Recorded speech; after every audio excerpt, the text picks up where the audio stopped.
అందరికి ఇచ్చిన అధికారం ఒక్కసారి ఇవ్వండి బీజేపీకి అవకాశం. ఈ తెలంగాణ రాష్ట్రం ఏ విధంగా అభివృద్ధి చెందదో మేము చూస్తాం.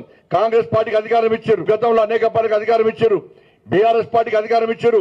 అప్పులు పెరుగుతున్నాయి తప్ప ప్రజలు సంక్షేమంగా బతికే పరిస్థితి లేదు. సంక్షేమ ఫలాలు మీకు ఎద్దలేవు. అందుకే అందరికి ఇచ్చారు అధికారం.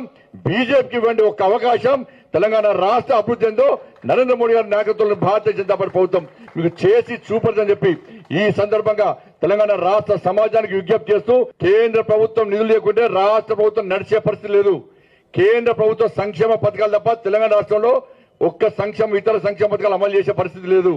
కాబట్టి మళ్ళీ అప్పీల్ చేస్తున్నా, అందరికి ఇచ్చిన అధికారం ఒక్కసారి బీజేపీకి ఇవ్వండి అవకాశం. అభివృద్ధి ఏందో చూపడతాం, సంక్షేమం ఏదో చూపడతాం. తెలంగాణ రాష్ట్రం ఏ విధంగా అన్ని రాష్ట్రాల్లో అగ్రగామిగా ఉండే విధంగా చూపడతామని చెప్పి ఈ సందర్భంగా విజ్ఞప్తి చేస్తూ మరొకసారి తెలంగాణ రాష్ట్ర ప్రజలందరూ కూడా ఆవిర్భావ దినోత్సవ శుభాకాంక్షలు తెలియజేస్తున్నారు.